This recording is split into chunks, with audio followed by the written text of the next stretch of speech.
Times of India சமயம் தமிழ் நேயர்களுக்கு வணக்கம். இன்று நம்மோடு சிறப்பு அழைப்பாளராக இணைந்துள்ளார் இந்தியாவின் முன்னாள் தேர்தல் ஆணையர் திரு என் கோபால்சாமி அவர்கள். சார் வணக்கம் சார். வணக்கம் sir. Honour to speak with you. இந்த எஸ்ஐஆர் அப்படிங்கிறது வந்து இந்தியா முழுக்க பேசு பொருளாகி இருக்கு. தமிழ்நாட்டில் எலெக்ஷன் வரதுனால தமிழகத்தில் இன்னும் தீவிரமாக பேசப்பட்டுட்டு வருது. ஏகப்பட்ட முறைகேடுகள் வேற சொல்லிட்டு இருக்காங்க. இதை பற்றி நீங்களே கொஞ்சம் கிளாரிஃபை பண்ணீங்கன்னா நல்லா இருக்கும் அப்படின்னு எதிர்பார்த்தோம். ஏகப்பட்ட சந்தேகங்கள் வந்து மக்களுக்கு இருக்கு.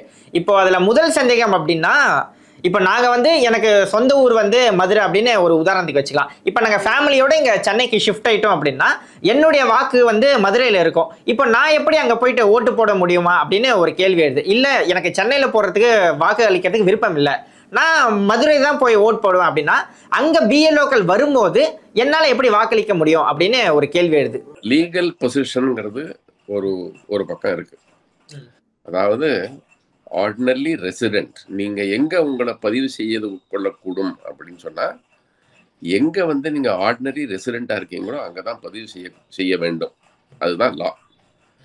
ஸோ நான் வந்து மதுரைக்காரன், நான் சென்னையில் தான் வசிக்கிறேன், சென்னையில் தான் வேலை பார்க்குறேன், சென்னையில் தான் குடும்பம் இருக்கு. ஆனால் அங்கே என் பேரை பதியணும்னா அது தவறு. லீகலாக அது தவறு. அது மாறாதவரில் அதுதான் லீகல், அதுதான் செய்யணும். இப்போ நான் வந்து 25 வருஷம் குஜராத்தில் வேலை பார்த்தேன், 17 வருஷம் டெல்லியில் வேலை பார்த்தேன். நான் இப்போ நான் இங்கே வந்து இருக்கேன். எனக்கு குஜராத்தில் ஓட்டு போடுறது பிடிக்கும், இல்லை டெல்லியில் ஓட்டு போடுறது பிடிக்கும். நான் இங்கே தான் இருக்கேன், ஆனால் அங்கே தான் ஓட்டு போடுவேன்னு சொல்ல முடியாது. புரிஞ்சுங்களா? தமிழன் அப்படின்னு தான் பார்க்காதீங்க. ஒரு ஆசாமி எடுத்துக்கங்க, அவர் எங்கே இருக்காரு அங்கே தான் ஓட்டு போடணும். எங்கே பர்மனன்ட் ரெசிடென்ட்டோ அங்கே தான் பர்மனன்ட் ரெசிடென்ட் நீங்கள் காமிக்கிறது எப்போவோ இருந்தது. இப்போ இருக்கிறது எங்கே, அதுதான் கணக்கு, அதுதான் லா. Okay sir. இப்போ நான் வந்து தனியாக என்னோட ஃபேமிலியெல்லாம் மதுரையில் இருக்கு, நான் மட்டும் சென்னையில் வந்து வேலை பார்த்துட்டு இருக்கேன். இப்போ பிஎல்ஓ வந்து வீட்டில் செக் பண்ணுறாங்க அப்படின்னா 3 வாட்டி அவங்க வராங்க அப்படின்னு சொல்கிறாங்க. பட் 3 வாட்டியுமே என்னால் வந்து மதுரைக்கு போக முடியல, என்னோட வேலை விஷயமா நான் இங்கே சென்னையிலேயே இருக்கேன் அப்படின்னும் போது என்னுடைய சார்பாக ஃபேமிலியில் யாராவது அந்த டாக்குமெண்ட் என்யூமரேஷன் ஃபார்மை ஃபில் பண்ண முடியுமா? அவங்க ஃபில்அப் பண்ணுவாங்க. ஆனால் அதில் ஒரு கிளாஸ் இருக்கு, அவங்க ஃபில்அப் பண்ணுறது உண்மைன்னு ஒரு கிளாஸ் இருக்கு. சரிங்களா? ஓகே. நீங்க வந்து இவர் இங்கதான் இருக்காருன்னு பொய் சொன்னீங்கன்னா அது உங்களை பொறுத்தது. அது பொய்ன்னு அவர் கண்டுபிடிச்சாருன்னா உங்களை மேல ஆக்ஷன் எடுக்கலாம். அவர் பொய்ன்னு அவர் கண்டுபிடிச்சிட்டு ஐயா பாவம் ராஜ்குமார் விட்டுறலாம் அப்படின்னு சொன்னாருன்னா அது வேற சமாச்சாரம். இப்போ நான் வந்து இங்க சென்னையிலேயே இருக்கேன் அப்படின்னும் போது என்னால நான் சொந்த ஊருக்கு தான் போய் ஓட்டு போடுவேன். ஆனா என்னோட ஃபேமிலி ஏன் என்னோட சென்னையில இருக்கீங்க, அங்கதான் போய் போட்டு போடுவேங்கிறது என்ன கணக்கு? அது அந்த மாதிரி லால ப்ரொவிஷன் பண்ணல. நீ எங்க இருக்கீங்களோ அங்கதான் உங்க பேரு பதிவு செய்யப்படும் அப்படின்னு இருக்கு. என்னுடைய பூர்வீகம் எல்லாமே மதுரையில் இருக்கு அப்படின்னும் போது நான் மதுரையில போய் வாக்களிக்கணும்னு ஆசைப்பட்டு அங்க போய் பண்ணக்கூடாதா சார்? பாருங்க, ஆசைங்கிறது வேற, லாங்கிறது வேற. ஆசை 60,000 இருக்கலாம். லால ப்ரொவிஷன் மாத்திருங்க. யாரு எங்க இஷ்டப்படுறாங்களோ அவங்க போய் தன்னை பதிவு செஞ்சுக்கலாம், போட்டு போடலாம்னா நீங்க சொல்றதெல்லாம் நடக்கும். சரிங்களா? இப்ப அப்போ வந்து எனக்கு வந்து வச்சுக்க, நான் வந்து இந்த பர்டிகுலர் ஊர்ல எனக்கு ரொம்ப பிடிச்சிருக்குன்னு வச்சுக்கோங்க, கோவா எனக்கு ரொம்ப பிடிச்சிருக்குன்னா அங்க நான் பதிவு செஞ்சுக்கிறேங்க. நான் இருக்கிறது என்னமோ சென்னையில, பட் நான் கோவால தான் போடுவேன் அப்படின்னு சொல்லலாம். அதெல்லாம் நடைமுறை. அது வந்து சரியான வாதம் இல்லை. எப்ப வந்து இந்த லா கிரியேட் பண்ணாங்களோ, எப்ப பண்ணாங்களோ, அது 1952 51 லா கிரியேட் பண்ணாங்க. அப்ப அவங்க யோசிச்சு என்ன சொன்னாங்க, எங்க வந்து நீங்க பெர்மனன்ட் ரெசிடென்டா இருக்கீங்களோ, ஆர்டினரி ரெசிடென்ட், அதுக்கு இன்னொன்று, அதுக்கு வந்து டைம் எல்லாம் தீர்மானிக்கல. நீங்க வந்து இப்போ ஒரு உதாரணம் எடுத்துங்க. நான் வந்து டெல்லியில இருந்து இங்க மே 15, 2009 நான் இங்க வந்து சேர்ந்தேன். மே 15, 2009 வந்து சேர்ந்தேன். அப்கோர்ஸ் அதுக்கு முன்னாடி வந்து டெல்லியில ஓட்டு போட்டாச்சு. ஏன்னா அங்க அதுக்கு முன்னாடி இது இங்கே நான் வரத்துக்குள்ள இங்கேயும் ஓட்டு பதிவு முடிஞ்சு போச்சு. ஒரு அதுக்கப்புறம் வந்து நான் என்ன வந்து எங்க பதிவு செய்யணும்னா இங்க சென்னையில பதிவு செய்யறேன் வச்சுக்க, அப்ளிகேஷன் கொடுக்குறேன், பதிவு செஞ்சுக்கிறேன். அது ஒரு உதாரணத்துக்கு வச்சுங்க. அது வந்து மறுநாளைக்கு என்னை வந்து ஒருத்தர் பார்க்குறாங்க, உங்க ஓட்டு பதிவு செய்யணுங்க, எங்க பதிவு செய்யணும்னா நான் இங்க பதிவு செய்யணும், இங்கே தான் வந்துட்டேன். நீங்க ஒரு நாள் தானே இருந்திருக்கேன்னு சொல்ல முடியாது. ஏன்னா நான் அவங்கள்ட்ட சொல்லுவேன், நான் இங்கே வந்திருக்கேன், பர்மனன்ட் இங்கேயே இருக்கிறதுக்கு வந்திருக்கேன் நான், அதனால இங்கே தான் இனிமே அங்கே போகிறது இல்லை. நான் அங்கே வந்து எனக்கு வேற ஒன்றும் இது கிடையாது, இங்கே தான் நான் இருக்க போகிறேன், அதனால இங்கே எனக்கு ஒரு நாள் இருந்தாலும் நான் கேட்கலாம். அதனால அதுல வந்து ஒன்றும் இது இத்தனை நாள் இருந்தா தான் கேட்கணும் அப்படிலாம் வைக்கல. ஓகே, பட் ஆனா என்ன என்ன அடித்தளம் என்ன, ஆர்டினரி ரெசிடென்ட். அதனால நான் இங்க வந்ததுக்கு அப்புறம் ஒரு வருஷம் கழிச்சு வந்தாங்க. அப்போ அந்த வருஷம் நான் சொன்னேன், நான் இங்க வந்தாச்சு, இங்க அங்க இந்த அட்டை அடையாள அட்டை எனக்கு கொடுத்துருந்தாங்க, இப்போ நீங்க புதுசா கொடுங்க, நான் அந்த பழசை அழிச்சிடுறேன். Okay sir. நீங்க அந்த டைம் ஃப்ரேம் எதுவும் வைக்கல அப்படின்ற மாதிரி சொல்றீங்க. இப்போ இப்படி பார்த்தோம்னா இப்போ நார்த் இந்தியன்ஸ் வந்து நிறைய பேர் இங்க வந்து வேலைக்கு வராங்க, சின்ன சின்ன வேலைகள் வந்து பெரிய வேலைக்கு. நார்த் இந்தியன்ஸ் சொல்லாதீங்க, ஓகே ஓகே, இந்தியன்ஸ் வராங்க. Okay okay sir, Indians from other state அப்படி ஒரு உதாரணத்துக்கு சார் நான் வந்து மக்களுக்கு எளிதாக புரியும் வகையில் அப்படி சொன்னேன் சார். அதர் ஸ்டேட் பீப்புள்ஸ் வந்து பாருங்க, அந்த மாதிரி வார்த்தைகள் யூஸ் பண்றதுனால தான் பிரிவினை வருது. ஓகே சார், அது யூஸ் பண்ணாதீங்க. ஓகே. இப்போ என்னன்னா மற்ற ஸ்டேட்லேருந்து இங்கே தமிழ்நாட்டுக்கு வேலையை வந்து செய்யறதுக்கு வராங்க. அவங்க வந்து டெம்பரரியாக தான் இங்கே வராங்க. ஸோ நெக்ஸ்டே அவங்க திரும்ப அவங்களோட ஊருக்கே போயிடலாம், இல்லை மற்ற மாநிலங்களுக்கு போயிடலாம். அப்படின்னும் போது அவங்களுக்கு ஒருவேளை இங்கே வாக்கு உரிமை அளிக்கப்படுமா, ஓட்டர்ஸ் வந்து இங்கே அவருக்கு வந்து வாக்கு செலுத்துறதுக்கு அந்த உரிமை என்பது வழங்கப்படுமா அப்படின்னு ஒரு கேள்வி வருது இல்லையா?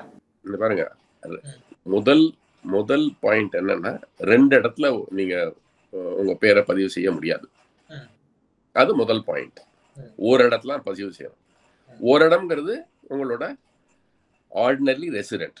இப்போ ஒருத்தர் வெளியூர்ல இருந்து வராதிங்க, வெளியூருங்கிறது எந்த வெளியூராக இருக்கலாம், மதுரையாகவும் இருக்கலாம், மானாமதுரையாகவும் இருக்கலாம், உத்தரப்பிரதேசாவும் இருக்கலாம், மகாராஷ்டிரா இதுவும் ஜல்காவும் இருக்கலாம், இல்ல பட்னாவும் இருக்கலாம். அவர் இங்க வராது. வரைச்சு அவருக்கு என்ன, நான் ஒன்றும் 1 வருஷம் இருப்பேன், 2 வருஷம் 3 வருஷம் இல்லை 15 நாள்ல போகலாம். அவர் இருக்க போறான்னு தீர்மானிச்சுனா வச்சுங்க, கொஞ்ச நாளைக்கு இருக்க போறான்னு, அப்போ ஒரு எலெக்ஷன் வரப்போகுதுன்னு வச்சுங்க, அவர் நான் இங்க பதிவு செஞ்சுக்கிறேன்னு சொன்னா உங்களால தடுக்க முடியாது, தடுக்க கூடாது. அது அவருக்கு உரிமை இருக்கு, அவருக்கு அந்த உரிமை இருக்கு. ஒன்லி திங் இஸ் அவர் அந்த உரிமையை பயன்படுத்தாமல் இருக்கலாம். நீங்க போய் கேட்கறச்சே நீங்க பதிவு செஞ்சுக்கலாம், இல்லை நான் பதிவு செஞ்சுக்கல, என் பேர் பீகார்ல இருக்கு, அதை நான் எடுக்க விரும்பல, இல்லை என் பேர் பட்னால இருக்கு, என் பேர் டெல்லியில இருக்கு, நான் எடுக்க விரும்பல, நான் போயிட போறாங்க, அதனால நான் எடுக்க விரும்பல, இங்க பதிவு செய்ய விரும்பலன்னு சொல்லலாம். ஆனால் அவர் இங்க பதிவு செஞ்சுக்கிறேன், நான் அங்க எங்க பேரை அங்க நீக்கிடுங்க அப்படின்னு சொன்னார்னா பதிவு செய்ய வேண்டிய கடமை இந்த எலெக்ஷன் ஆஃபீஸர்ஸ்க்கு இருக்கு. Okay sir. சார் அங்கே இன்னொரு கேள்வி எழுது என்னன்னா, இதை வந்து லீகலாக நீங்கள் கொடுக்குறீங்க, அது ஓகே எங்களோட உரிமை தான்.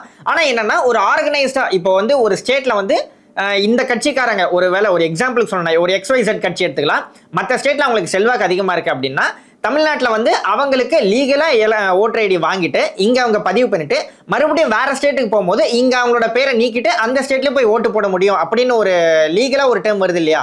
இருக்கு. அது இல்ல சார், அது வந்து பாருங்க, விளையாட்டுக்காக ஒருத்தரும் அந்த மாதிரி பண்ண மாட்டாங்க. ஏன்னா அதுல வந்து ஒரு கஷ்ட நஷ்டங்கள்லாம் இருக்கு. 6 மாசத்துக்கு ஒருத்தர் வந்து இந்த ஸ்டேட் அங்க போய் ஓட்டு போடுறதுக்கு அங்க போக மாட்டாங்க, தெரியுங்களா? அதனால இந்த வாதம்ங்கிறது வந்து ஒரு தர்க்கத்துக்கு வேணா உபயோகிக்கலாம் ஒழிய பிராக்டிக்கலா அது நடக்காது. ஏன், இங்க வந்துட்டாரு இருக்காரு போடுறேன்றாரு, அங்க நீங்க இது பண்ணிக்கணும். இப்போ நீங்க சொல்லாம நீங்க இங்க வந்தீங்க டெல்லியில இருந்து, பட் யாருக்கு சார் தெரியும் நீங்க பாட்டுல அடுத்த மாசம் டெல்லிக்கு போயிட்டீங்களா, இல்ல பாம்பேக்கு போயிட்டீங்கன்னா, வேற எங்கேயா போயிட்டீங்க என்ன ஆகுது? அதனால நீங்க எப்படி பதிவு செஞ்சு முடியும், கேட்க முடியுமா? நான் தமிழனுங்கிறதுனால நீங்க வேற மாதிரி பாக்குறீங்க, அது மாதிரி பார்க்காதீங்க. இப்போ ஒருத்தர் என்னோட ஃப்ரெண்டே ஒருத்தர் இருந்தாரு, அவர் வந்து பஞ்சாப்காரர், ஆனா அவருக்கு என்னமோ சென்னை ரொம்ப பிடிச்சது, சென்னையில செட்டில் ஆனாரு. அப்புறம் வேற சமாதானம், அதுக்கப்புறம் ஒரு 5-6 வருஷம் இங்க இருந்தாரு. அதுக்கப்புறம் அவங்க ஒய்ஃப் செத்து போயிட்டாங்க, திரும்பி போயிட்டாரு, வேற ஒரு திரும்பி போயிட்டாரு.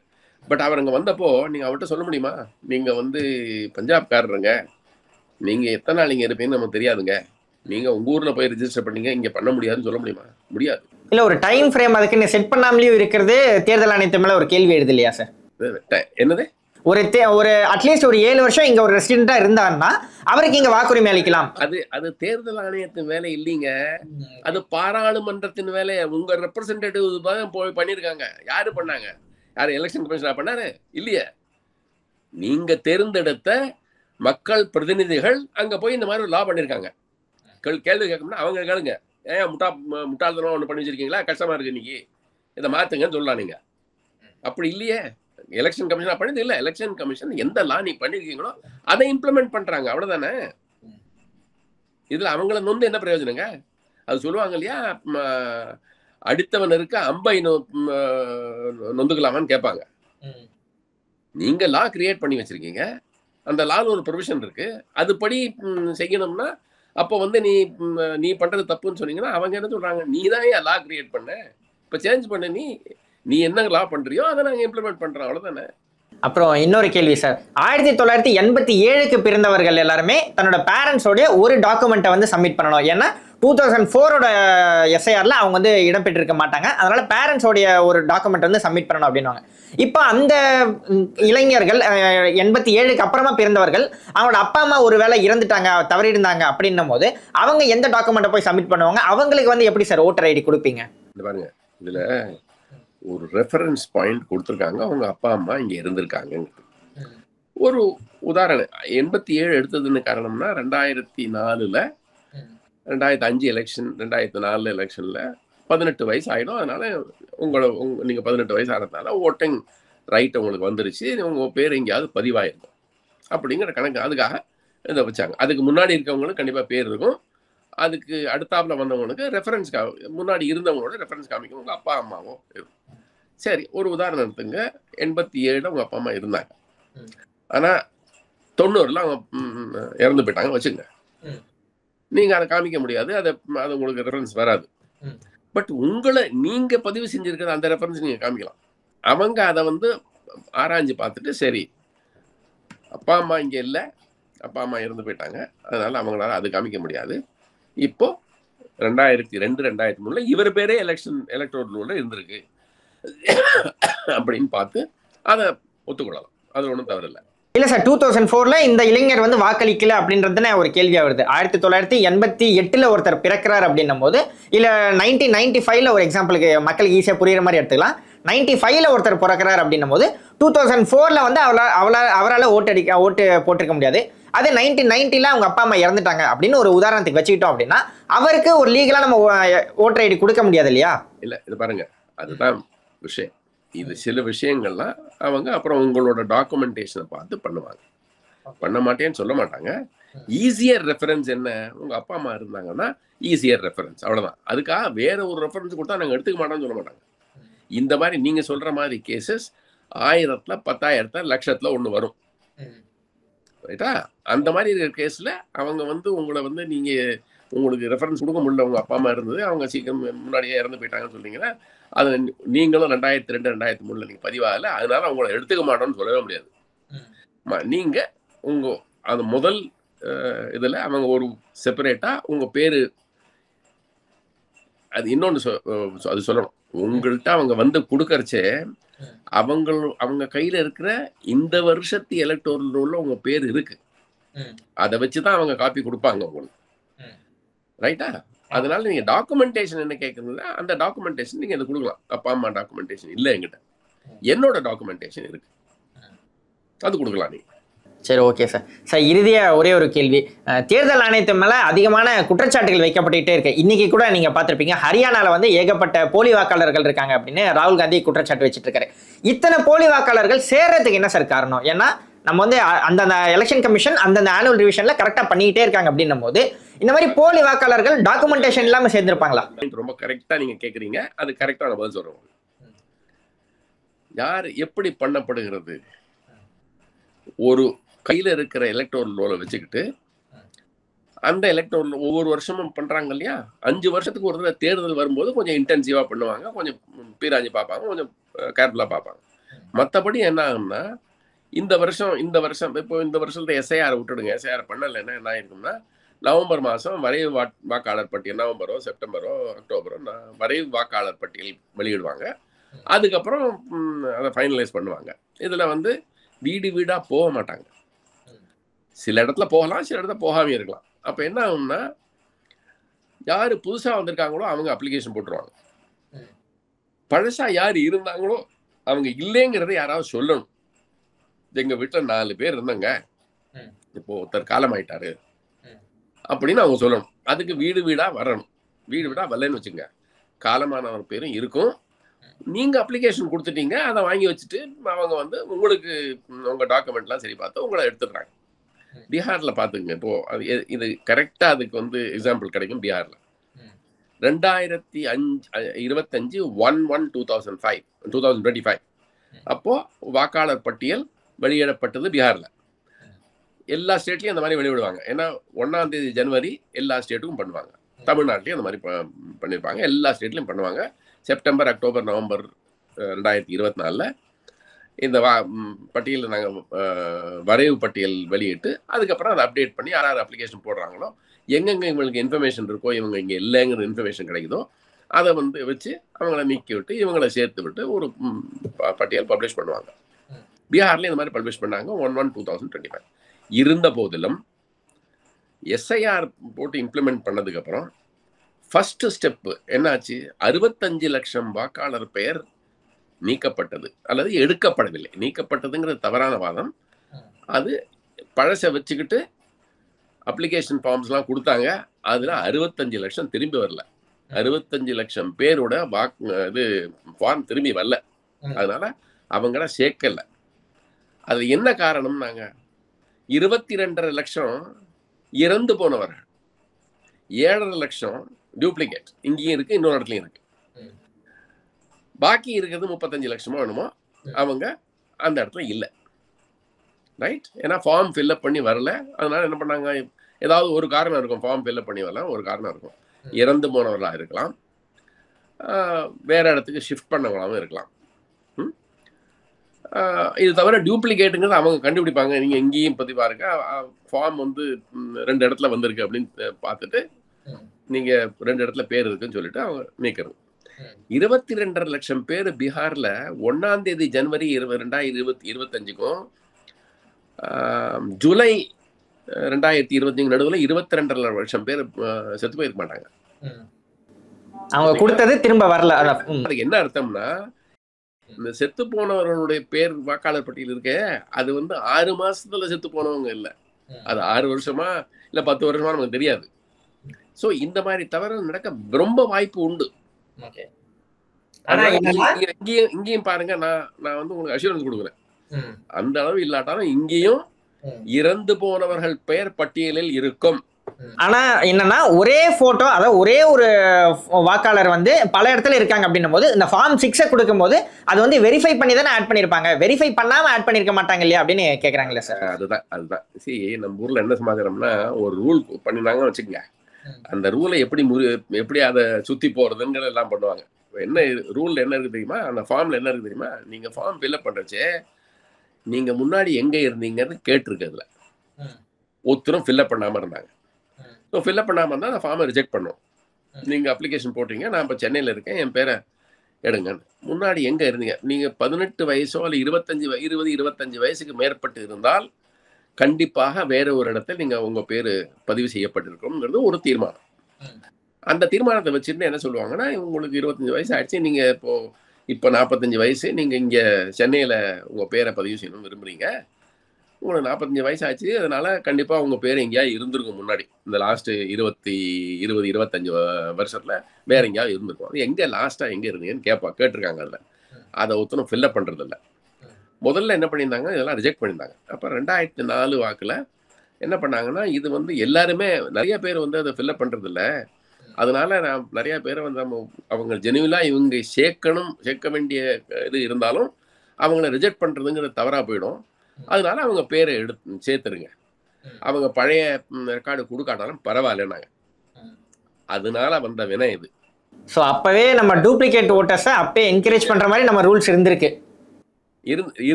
ஆனா என்ன ரிலாக்ஸ் பண்ணாங்க, நிறைய பேர் கொடுக்கலன்னா உங்க பேரை வந்து பதிவு செய்ய முடியாது, பதிவு செய்யலைன்னா நீங்க இருந்தாலும் உங்களுக்கு ஓட்டு கிடைக்காது. எது வந்து which is the lesser evil அப்படின்னு சொல்லுவாங்க. லெசர் ஈவில் என்னன்னா, பரவாயில்லைங்க, அவர் பழைய இடத்துல பேர் கொடுக்காட்டாரு பரவாயில்ல, பழைய இடத்து ரெஃபரன்ஸ் கொடுக்காட்டாரு பரவாயில்ல, இங்கே அப்ளிகேஷன் கொடுத்துருக்காரு, இதை கன்சிடர் பண்ணி இங்கே இருக்காரு, அதனால சேர்த்துருங்கம்பாங்க. இதனாலேயே அக்ரிஷன் வரும் உங்களுக்கு. இது வந்து நிறைய இடத்துல அந்த மாதிரி நடக்கு. இதனால ஒரு ரிலாக்ஸேஷன் பண்ணாங்க, ஏன்னா நிறைய பேர் கொடுக்கறது இல்லை, அதனால நிறைய பேரை சேர்க்க முடியாம போயிடுறது. சேர்க்கறது